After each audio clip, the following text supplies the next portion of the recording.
Hello, friends, and welcome to another episode of the Reading Buddy Book Club. In July, we're reading Race to the Bottom of the Sea by Lindsay Eagar. If you haven't already, make sure that you picked up your Reading Buddy kit, which contains your Reading Buddy, a copy of the book, and a couple of other crafts, coloring pages, and fun surprises. So make sure you pick that up at the preschool desk. Before we start, make sure you grab your Reading Buddy, find a comfy place to sit, and if you want to, feel free to follow along with me as I read. And let's get started. It is tempting to mourn the loss of gills as the human species evolved from amphibian water dwellers to bipedal locomotives. Gills would have allowed us to reside in the glorious sea as equals to such wonders as the mimicking octopus, see Figure 1, or the gulper eel, see Figure 3. Instead, we may celebrate the depths of human passion and innovation, which push us to find new ways to join in the grand dance, even as we're landlocked. Exploring an Underwater Fairy Tale by Dr. and Dr. Quayle. Chapter 4. Fidelia creaked open her eyes. A smell had pulled her out of sleep, one so pungent her tongue felt coated. She rolled onto her stomach, and her pillow meowed. Aunt Julia's fat orange cat grumpily repositioned himself into a fuzzy donut. He had been made to share his sofa with her, so she gave him an apologetic scratch between his ears as she blinked the sleep out of her eyes. Her observation book was on the windowsill, the pen capped. She hadn't opened it in 6 weeks. She stretched, her long arms nearly grazing the loft's low ceiling, when she stood. Out a tiny round window, everything was blurred without her glasses on, but she knew what she would have seen: the harbor, a miniaturized version of itself in the distance. If this were a warm-weathered day, ships would be casting off, heading to the tropics for a haul of cocoa beans. The sun would be shining through the leaves of the poplars. Arborlease Port would be bustling, a healthy, balanced, thriving ecosystem. But as long as the undertow still prowled in the bay, it would remain cold and rainy, the sky dark. An island in hibernation. She slipped into a sage-green crepe dress and a pair of thick gray stockings and laced up her boots. Her glasses were folded on the table. She put them on as she walked. A last glance out the window, and the gray-blue ocean came into focus. Once upon a time, she would have stayed at the windowsill, nose glued to the glass, enchanted by the waves, marveling at how the sea changed with every second. The tide bringing in new molecules of water by the gallons, the old water washing away. Always something new to see in the ocean, something new to love. This time, she didn't stare. She saw, she blinked, and she moved along. The acrid smell got stronger when she passed through the kitchen. A pot of lumpy green soup bubbled on Aunt Julia's single-burner stove, a large enough batch to last for several of their future meals. Aunt Julia was nothing if not a well-organized, red-blooded planner. Unlike Fidelia's mother, Ida, Aunt Julia's bigger sister, who had room in her brain for the entire sea jellies phylum but never remembered to stock the pantry or make a meal plan.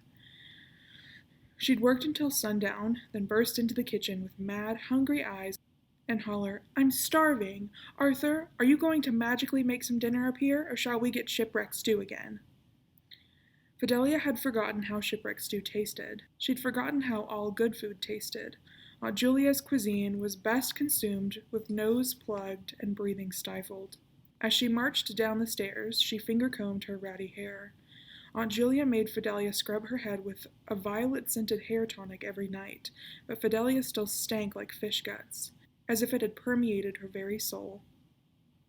Arborlease Library was a 3-story building made of white marble bricks, the largest, cleanest building on the island, and it was filled to the brim with books. Here, Aunt Julia was librarian supreme. She ordered books and assisted patrons. She shelved, she reshelved, she cataloged, repaired, and circulated, a massive task for a single person. Occasionally, she attended big city library conferences on the mainland. Well, she used to. Aunt Julia's trips to conferences had halted now that Fidelia had come to live with her. The vast collection was housed floor to ceiling in the bottom 3 levels, but books also trickled up from the stairs to the loft, which was Aunt Julia's living space. It was teeny but tidy, books stacked up to the chair rails along the walls, books scattered across the kitchen table, books stacked next to the coffee and dried herring in the pantry. The loft was cramped enough without these library intrusions, but to Aunt Julia, they were welcome trespassers. For Fidelia, the loft served as a reminder of how different life at sea, life with her parents, had been. A life that felt like 100 years ago. Aunt Julia was patient, but she frowned when Fidelia accidentally dribbled her milk onto a book, or forgot to ask to be excused from a meal, or talked too much about dolphins. There was no one on the 3rd floor of the library, periodicals, biographies. Fidelia went down another flight of stairs. Every morning when she woke, she helped Aunt Julia with library duties until dinner time, and then the two of them usually spent the evening in silence, reading. She hadn't put so much as a toe in the ocean since that night. She hadn't even left the library, except for the funeral. Fidelia liked organizing the catalog cards best. Drawer after drawer of entries to be sorted, alphabetized and filed according to Aunt Julia's stringent system. Time flew past when she was at the catalog cabinet. It kept her mind occupied, distracted. No Aunt Julia on the 2nd floor. Atlases, maps, general nonfiction. A man made eye contact with Fidelia, one of the Chandlers, from the warehouse near the harbor. Someone from her old life. Could she duck behind a bookcase? No, he had already spotted her. He waved as the gap between them closed. "Fidelia," he said. She pressed her lips together, her eyes finding a scuff on the hardwood floor. "It's sure been quiet around the boardwalk," he said. Fidelia rubbed the toe of her boot along the scuff. The scuff only got bigger. We miss seeing you around, kid." The man rubbed the back of his neck. "Nothing's been the same since—" "I'm sorry," Fidelia cut in. "I need to find my Aunt Julia." "Of course," he said. "Just wanted to—" But she didn't stick around to hear what he wanted. She ran down the last stairway 2 steps at a time. All of Arberley wanted to talk to her, it seemed. Tell her how sorry they were. Reminisce about her parents, reminding her over and over again that they were gone and never coming back. Here in the library, she was safe. Here, she didn't have to talk about it, or think about that awful night.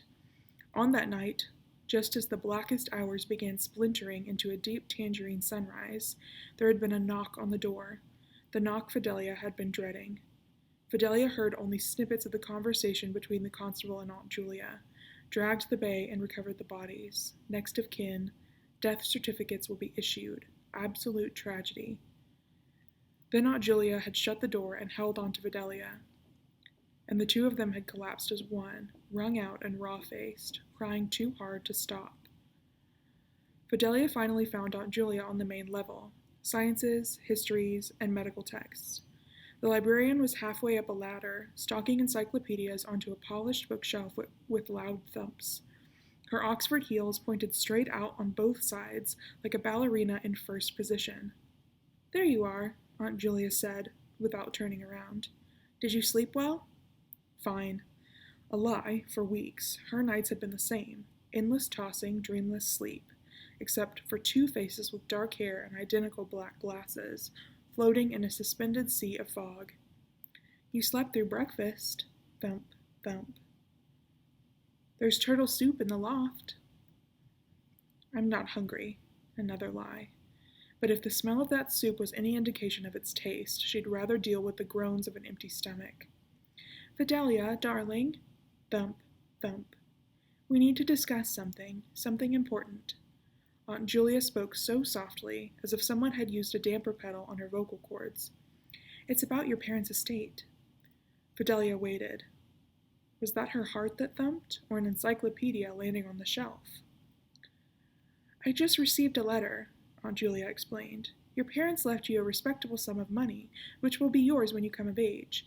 The house will be turned over to the bank and auctioned off to new owners, but all the things inside the house—" She paused, swallowing. "Their collection has been left to the university." Fidelia's jaw dropped. To the university? But, she stammered. Your parents funded their studies with research grants, Aunt Julia said, so legally, all their findings, all the equipment, everything belongs to the school. The university is sending someone tomorrow to collect it. They've asked that we make sure everything is packed and ready for pickup. Fidelia tried to picture it. The Quayle family home without any microscopes, without sea stars scattered across the dining table. The garden shed without its mishmash of fishing nets and spare spools of line. It would look empty, lifeless. It would look normal. We'll walk over this afternoon, Aunt Julia said, after we finish sorting the returns. Her father's set of rocks covered in mustard and lichen, proudly displayed in the foyer. Her mother's assemblage of molten lobster shells, lined up like antique suits of armor next to the tea tins on the shelf in the kitchen. Things that had been in the house since Fidelia was brought home as a baby. Are you all right? Aunt Julia stepped down the ladder's rungs. Fidelia scrunched her toes inside her boots to keep from crying. She pointed to a gap on the shelf. You're missing a volume. Aunt Julia blinked at the sudden switch in topics. It's been lost for months. She turns back to the shelf. A library runs on efficiency, you know. All books must be returned on time to their proper homes on the shelves. Fidelia wasn't listening. She had picked up Aunt Fidelia's clipboard to see the title of the missing book, just in case she shelved it in the wrong section. Exploring an Underwater Fairyland by Dr. and Dr. Quayle. I'm in the mood for a nice fruit pie for dinner, Aunt Julia continued, oblivious of the fact that to her niece the earth had stopped spinning. Perhaps after we finish the house, we'll stop by the vendor for some lemons. Fidelia reached out and ran her fingers along the names on the clipboard. Something inside her pulsed, threatening to crackle. Aunt Julia picked up the clipboard from Fidelia's hands like a seagull plucking a fish from water. I need to reorder some things for the catalog, she said, and we need to get some food in you. Gently, she took Fidelia's shoulder and tried to steer her away. I'm not hungry, Fidelia said again, and this time it was the truth. All the soup in the world wouldn't make this cold stone in her belly go away. But Aunt Julia guided her niece toward the stairs, and Fidelia climbed them listlessly. At the kitchen table, Aunt Julia placed a bowl of turtle soup and a platter of honey biscuits in front of Fidelia. Eat, she implored. Fidelia bit down on a honey biscuit and immediately regretted it. The thing was harder than a mollusk shell. She stirred the sickly green soup, her spoon clinking the side of the bowl. After a moment, Aunt Julia said, There's something else I wanted to bring up. I wondered how you might feel about a change. Fidelia watched the steam rise from the soup in curlicues. A change? A move. Her aunt dabbed at her mouth with a napkin. To the mainland. Fidelia's heart fell, anchoring itself in her stomach. She opened her mouth, then closed it again, like a landed fish, but no words came out.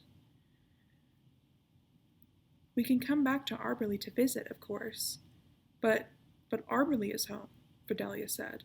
Hot tears filled her eyes, fogging her glasses. How could Aunt Julia even talk about moving away? Aunt Julia gripped the edge of the table with both hands. Don't you see their faces everywhere? She whispered, and Fidelia's throat tightened.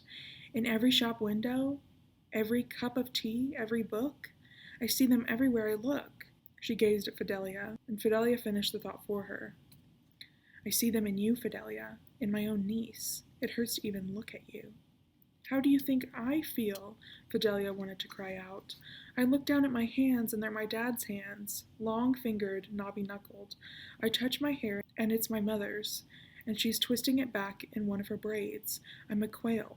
It hurts to even be me. Think about it, Aunt Julia said. You could go to a new school and make friends your own age, she said. It's not natural for a young lady to be friends with sailors and shipbrokers and barkeeps. What about the library? Fidelia asked. I've already secured a position at the library on the mainland. You can help me with the daily tasks, she added quickly, as if this were Fidelia's concern. Fidelia had been to the mainland enough times. The architecture was impressive enough, she supposed, a skyline that was glorious to see silhouetted from the ocean as one approached the port. But that was where her affections stopped. On the mainland, roads didn't end in shorelines. They didn't end at all, but kept winding farther and farther around one another in a confusing web. No canals, no shipyards, no seafood. Towns were surrounded by more towns, rooftops as far as the eye could see. She'd be landlocked, a fish drowning on the sand. Fidelia, we need a new start, Aunt Julia said, to get away from all these memories. She waved her hand as she said this, as if Fidelia could easily wipe her mind clean of her parents, her old life, like erasing a chalkboard. But what about our work? Fidelia said. Our research is here, in Arberley. Aunt Julia took the bowls to the sink and scrubbed them clean. There is no more work. The collection is going to the university, remember? It was my work too, Fidelia finished, and for the first time since that horrible night, she let herself think of Grizzle, his long torpedo body, his eyes black buttons, the 5 gills slit into his rubbery skin, his jagged smile. A shark still waiting to be tagged and tracked and named. Her spine tingled. Ida and Arthur were trained, accredited scientists. Aunt Julia's mouth was a long, serious line. You are just a girl. Fidelia squeezed her fists into tight little balls so she wouldn't explode. Just a girl whose gadgets rivaled anything you'd find in Adventures in Science Engineering. Just a girl who had dissected her first guppy when she was 2.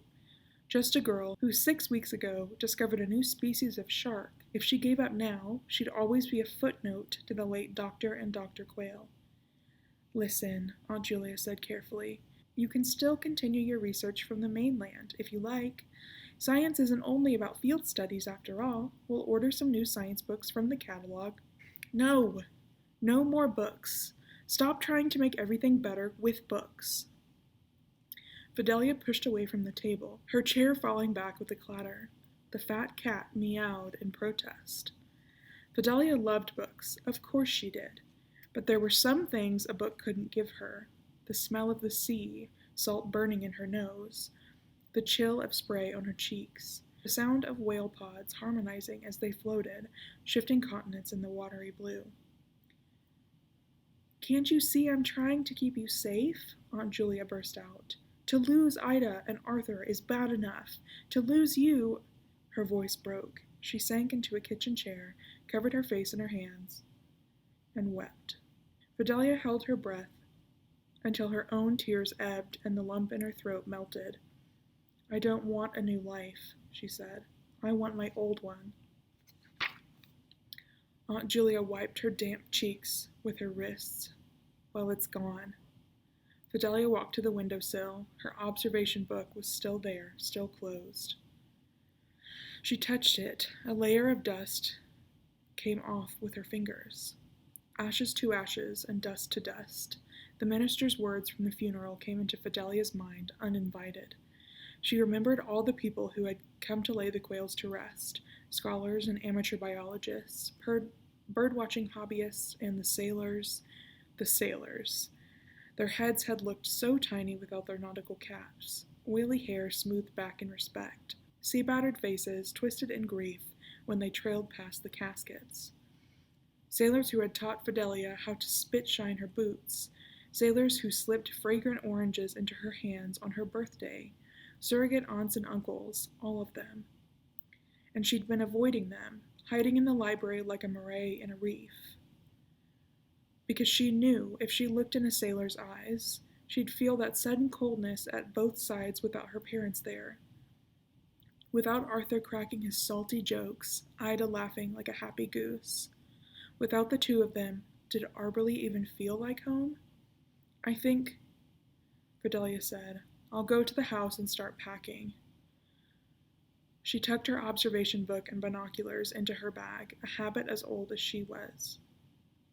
I'll come with you, Aunt Julia said. Let me grab my umbrella. No.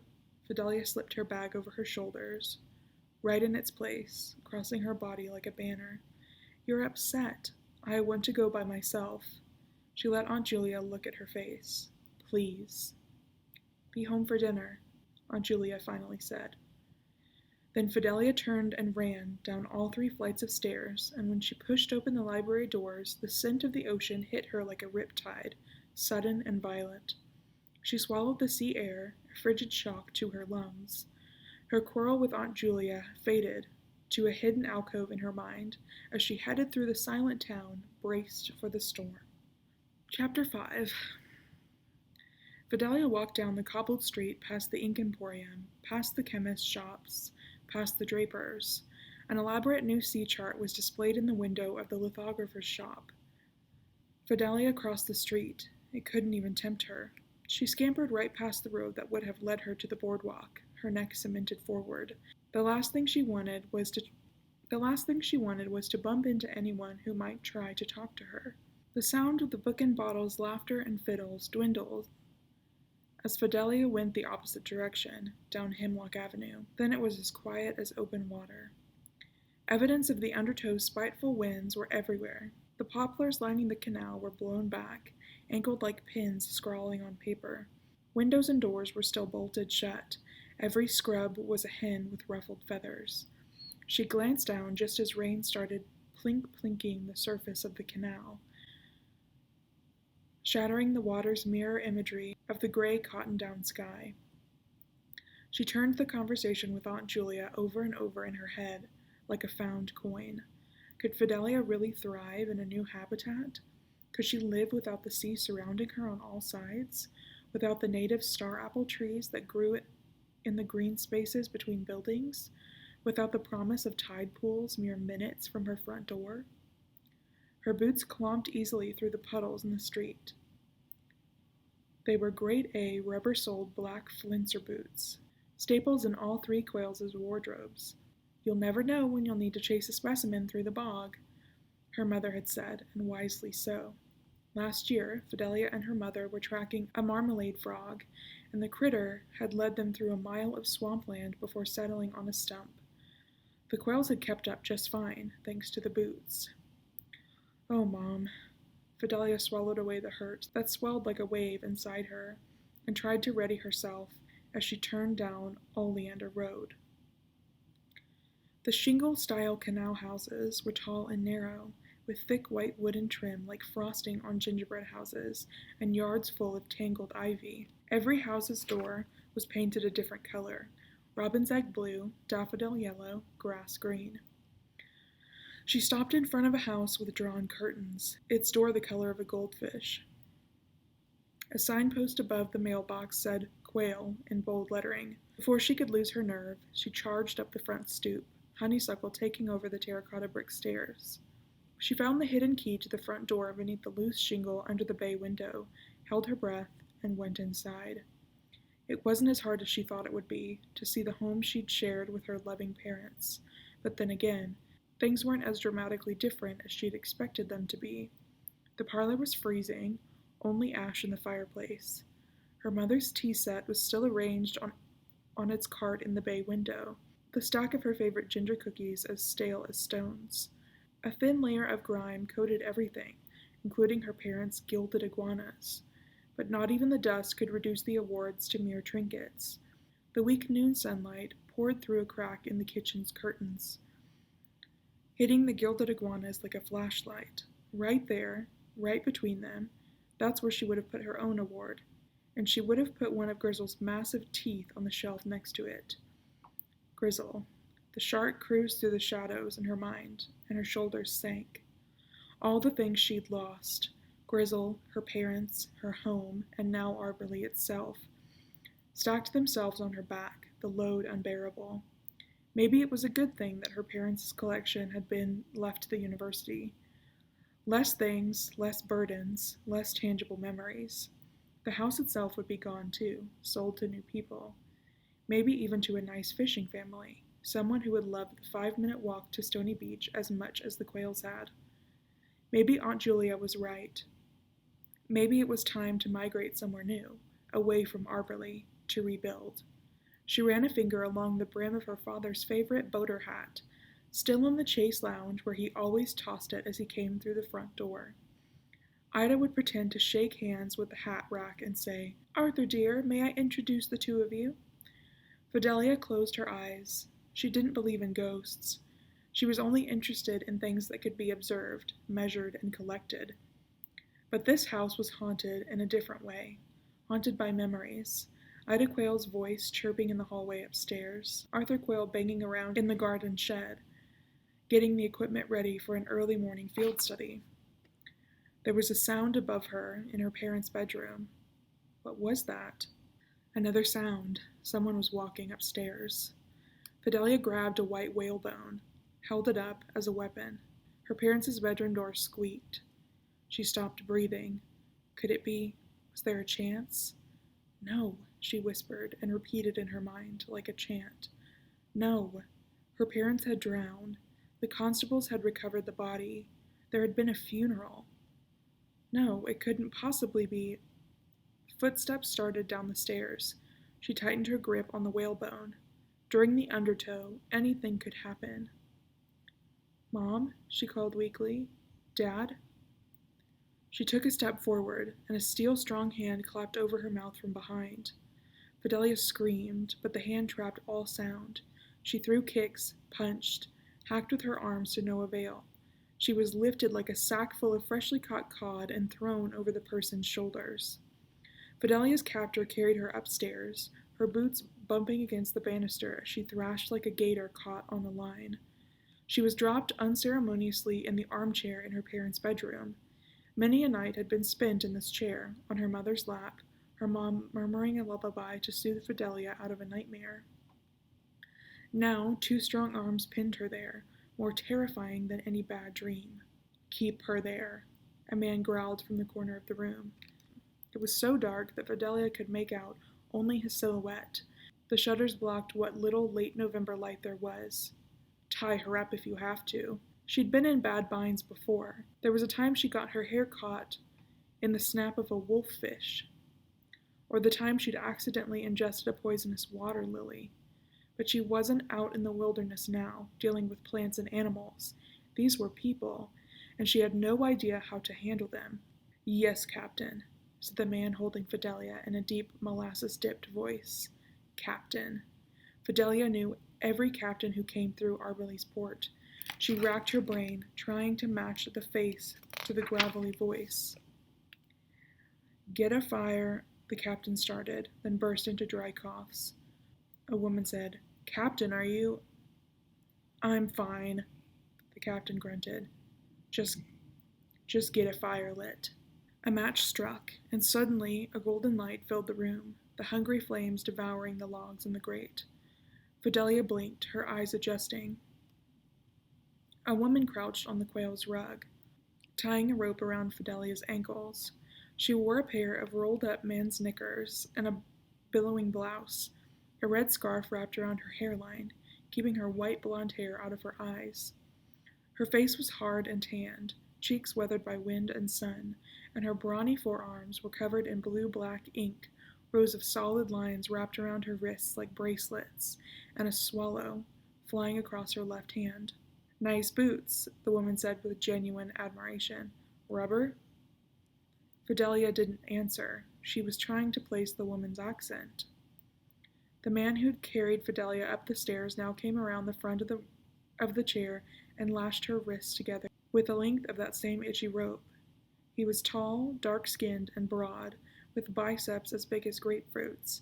His bald head reflected the light, and his thick eyebrows knitted together like one fuzzy caterpillar as he worked. A tiny canary jewel was pierced into his nose, a common fashion in the southeastern islands. What do you want? Her words came out sounding stronger than she felt. Why are you tying me up? They ignored her, knotting their ropes.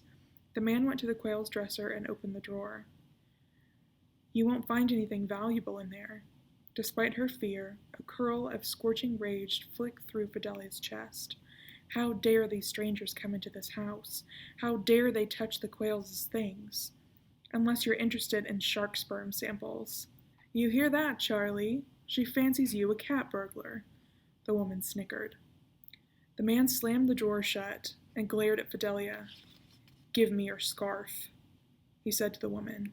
Let's gag her now and save us all a headache. Enough. From the shadowy corner of the room, the captain spoke.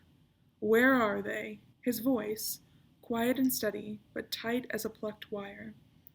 It sent chills down Fidelia's skin, scurrying like shore crabs along the sand.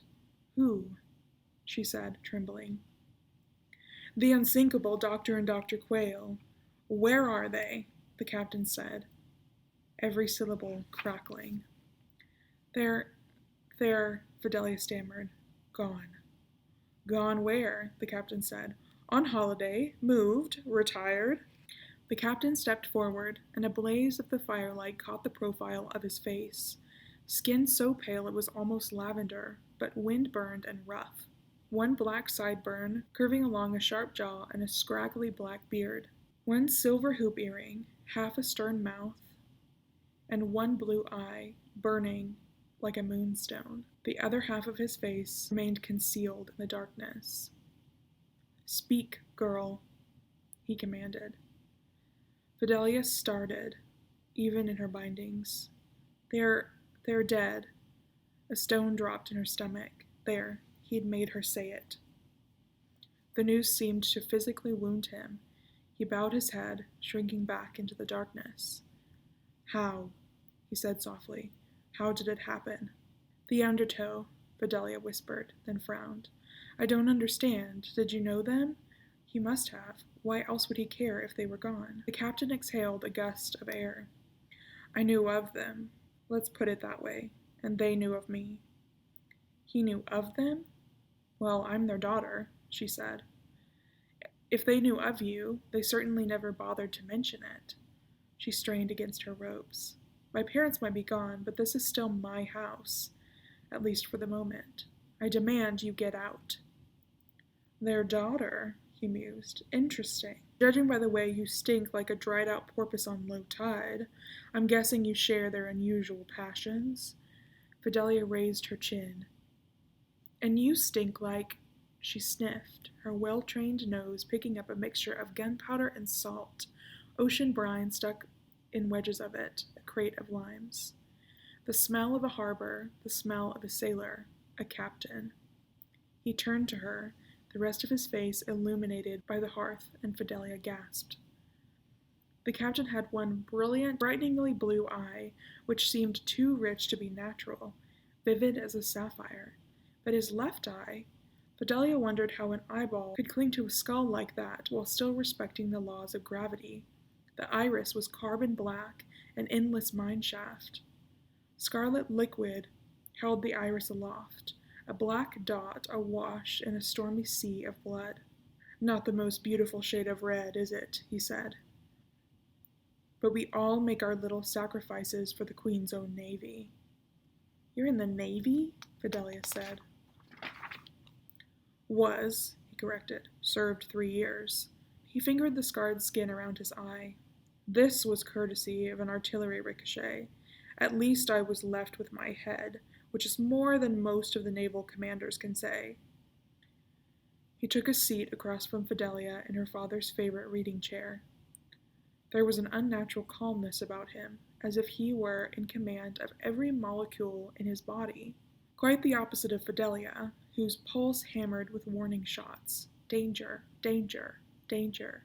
If you're going to kill me, she said, do it fast. Kill you? The captain raised his eyebrows.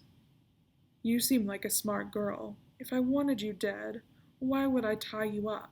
Fidelia immediately thought of the dozens of poor creatures she'd seen on fishing lines, twisted up, left slowly to die, gills flapping desperately.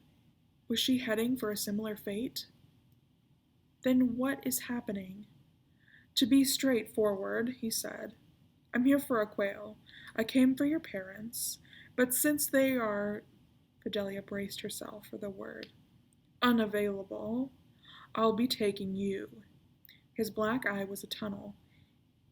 She felt like she could fall into it and be lost forever. You're kidnapping me? Fidelia flexed against her ropes. Call it what you... He broke off, coughing. You're coming with us. Who are you? She whimpered. Why are you doing this? The captain pointed to his own chest. Merrick the Monstrous, terror of the 9 seas, pleased to make your acquaintance. Finally, Fidelia's insides tangled like vines. "You're a pirate." Merrick's smile was crooked, his gold-capped teeth gleaming. "I'm not just a pirate, Quail. I'm the pirate." Chapter 6. "Pirates," Fidelia whispered. Her entire body flooded with adrenaline. If it weren't for the ropes binding her to the chair, she'd be running back to the library. Oh, why hadn't she stayed on the couch with the cat?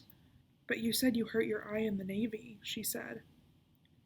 "It's a naval injury, one way or another," Merrick said. "I served 3 years as an officer before I decided on a career change.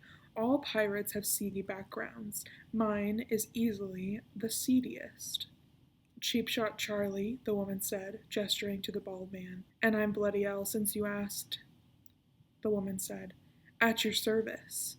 She bowed so deeply and dramatically, Fidelia knew it was meant to mock her. Cheap shot Charlie pressed his lips together and exhaled through his nose. He folded his arms, his muscles straining against his tunic. "Do you understand who you're dealing with, shrimp?" He pointed at his captain. "Merrick the Monstrous, wanted in 30 nations for robbery, burglary, arson, murder, jailbreaking, and piracy." Jailbreaking? You were in prison? Only the most notorious, most dangerous criminals were sent to the naval prison, a windowless iron barge that floated a mile off the mainland's Arctic coast, its own tiny island. "Only long enough for a good rest," Merrick said. "Then I left." He spoke of the prison as if it were a cozy inn, one that he could simply check out of when he was finished with his stay. But how? Each prisoner on the barge was fitted with a heavy vest, a wearable anchor of sorts, secured with chains. Even if someone managed to ditch his or her cell and get past the guards and the dogs, to jump ship was to sink to the bottom of the sea and drown miserably. Merrick didn't bother to answer. Instead, he walked to the washstand on the side of the bed, her father's side. The porcelain basin was still full of water, a clean folded towel, and a shaving kit laid out and ready. A sour taste filled Fidelia's mouth as she watched this pirate use her father's bristly brush to load his face with the shaving cream, then rub her father's blade along his jaw to clear away any patchy mustache and beard.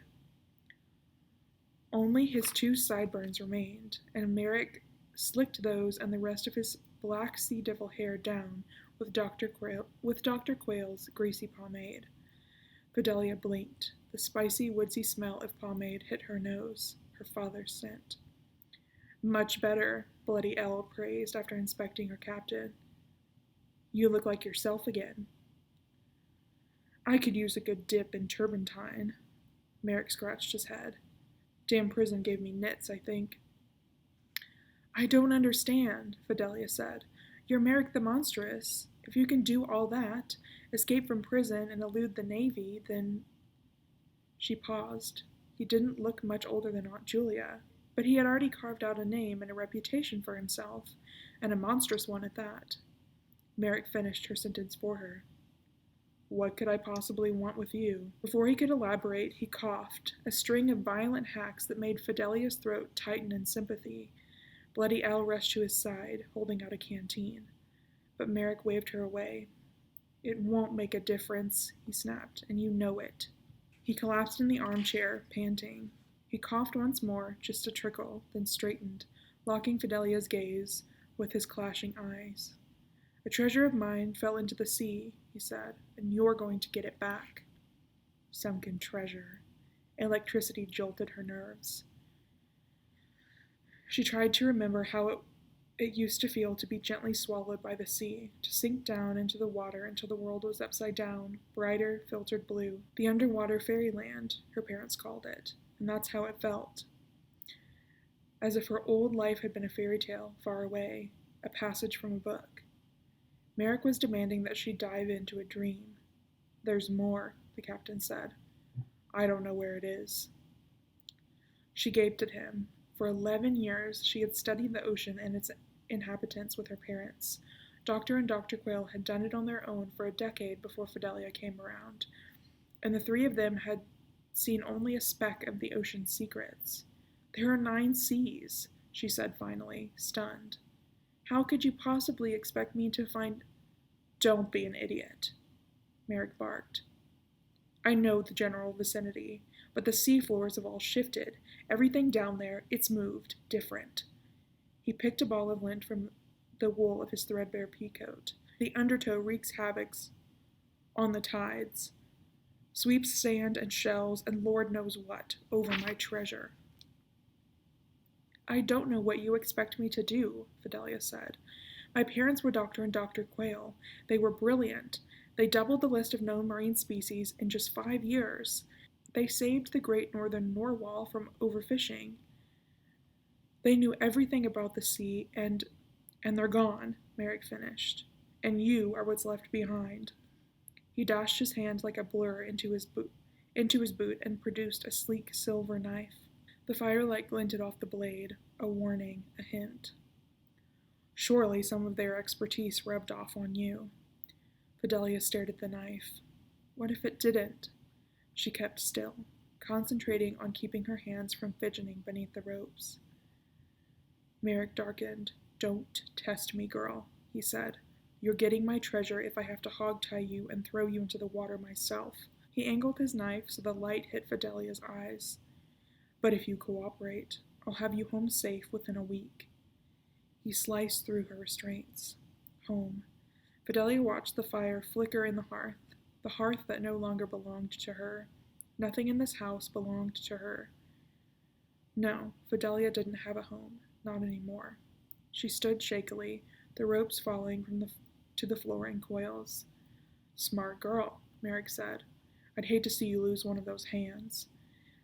He inspected his silver pocket watch and growled. Now, we have a hell of a trip ahead of us, a week's sail southbound along the cocoa route, and we're going to do it in half that time.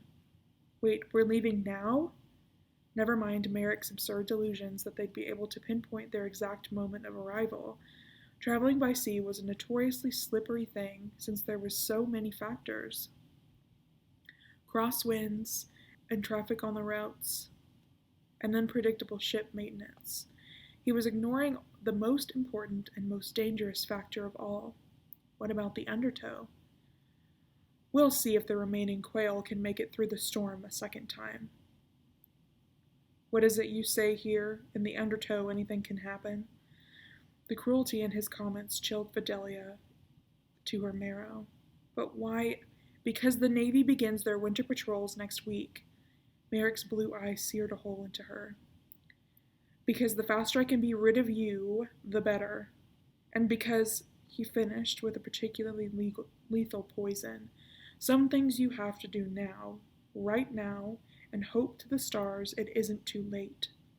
Fidelia swallowed, adjusted her glasses, and nodded. Now, when the Navy finds me... When? Fidelia cut in, her mind still churning like high tide. When, he repeated, they'll hang me. This time, they'll stay and make sure I die. His good eye burned in the firelight. If you give me any trouble, any at all, you'll swim back home, whole or in pieces. Do you understand? For some reason, a memory flashed into Fidelia's mind, a beached marlin she'd found with her parents, struggling for breath on the sand. It flopped pathetically, trying to swim back out to deeper water, but it was pale, malnourished, one fin mangled and twisted and useless. Its cerulean scales flaked off every time it fluttered across the shore. The sight of its naked white flesh beneath its flashing chainmail armor made Fidelia intensely uncomfortable, itchy all over. Fidelia's mother, ever the tender-hearted zoologist, had rushed over and gently placed her arms beneath the marlin's twitching body, only to receive an ungrateful chomp on the thumb. We're trying to help you, Fidelia had scolded the fish. Ida had pulled her daughter back, wrapping the hem of her dress around her bleeding digit. He's asking for space, she had said. We need to respect his wishes. But he'll die, Fidelia had cried. Ida had nodded. He's going to die no matter what we do. That makes him extremely dangerous. He's got nothing to lose. Merrick the monstrous spoke like a man with nothing to lose. And that's all that I have for you guys today. I hope you are enjoying Race to the Bottom of the Sea. I will be back in a few days with a new video. In the meantime, keep reading with your reading buddy, keep working on your crafts and your coloring pages, and I will see you guys next time. Bye!